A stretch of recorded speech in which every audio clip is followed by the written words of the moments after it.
আজকে তোমাদের মাধ্যমিকে একটা কোশ্চেন কমন দিয়ে দিই, যেটা মাধ্যমিকের সেকেন্ড সামেটিভ পরীক্ষায় আসবে এবং মাধ্যমিকে এবার ফাইনাল পরীক্ষায় আসার চান্স তো খুবই বেশি। কী কোশ্চেন? আমরা মাধ্যমিকের তড়িৎ প্রবাহ ও রাসায়নিক বিক্রিয়া এই অধ্যায় থেকে যে কোশ্চেনটা নিয়ে আসছি সেটা হলো যে কোনো ধাতুর উপরে কোনো ধাতুর যে প্রলেপ দেওয়ার ব্যাপারটা, যেমন কোনো ধাতুর উপরে রূপোর প্রলেপ দেবে, ধরো লোহার উপরে রূপোর প্রলেপ, লোহার উপরে রূপোর প্রলেপ, বা কোনো ধাতুর উপরে সোনার প্রলেপ, বা কোনো ধাতুর উপরে সোনার প্রলেপ দেবে, বা কোনো ধাতুর উপরে নিকেলের প্রলেপ দেবে। প্রলেপটা কেন দেয় সে তো আমরা আগে জানি। কোন ধাতুর উপরে লোহার উপরে প্রলেপ কেন দেয়, নিকেলের উপরে প্রলেপ কেন দেয়? কারণ প্রলেপটা দেওয়া হয় কি, এক নম্বর কারণ হলো ওই ধাতুর স্থায়িত্ব বৃদ্ধি করার জন্য, দু নম্বর হলো সৌন্দর্য বৃদ্ধি পাবে, এটা তো সবাই জানছি আমরা। তাহলে এখানতে লোহার উপরে যে আমরা রূপোর প্রলেপ দিলাম, বা রূপোর উপরে সোনার প্রলেপ দিলাম, বা লোহার উপরে নিকেলের প্রলেপ দিলাম, এই কোশ্চেনটা কিন্তু দেবে। এখানে প্রশ্ন কি থাকবে? প্রশ্নটা থাকবে এখানে অ্যানোড, ক্যাথোড ও তড়িৎ বিশ্লেষ্য। তাহলে এখানে যে প্রশ্নটা থাকবে সেটা হলো ক্যাথোড, অ্যানোড ও তড়িৎ বিশ্লেষ্য লবণ হিসাবে কী কী লাগবে।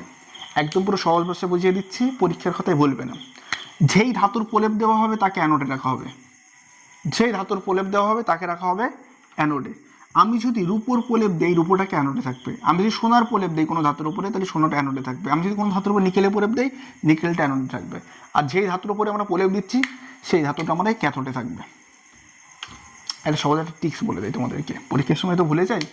দেখো টিক্সটা দেখো, এই যে অ, ধরো আমার এই একটা ধাতু, এরকম একটা মোটা একটা ধাতু আছে, ধাতুটা ভালো করে দিই।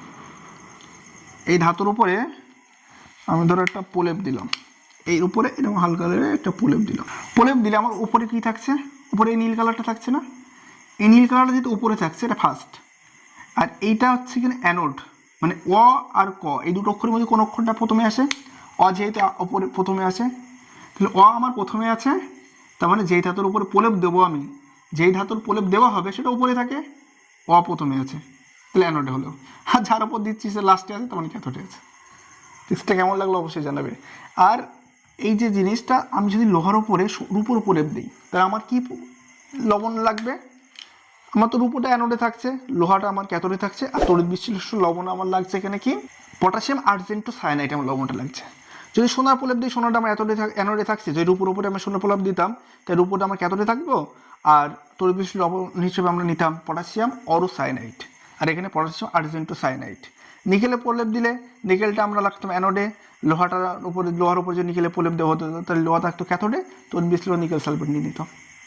এই কোশ্চেনটা এবারে খুবই গুরুত্বপূর্ণ সেকেন্ড ইউনিট টেস্টের জন্য এবং ফাইনাল পরীক্ষা অলওয়েজ, টেস্ট পরীক্ষা অলওয়েজ। এই টাইপের প্রশ্নগুলো আসার চান্স খুবই বেশি, ভালো করে প্র্যাকটিস করো এবং এই যেটা বলে দিলাম শিওর পরীক্ষায় তোমাদের কিন্তু কমন থাকছে।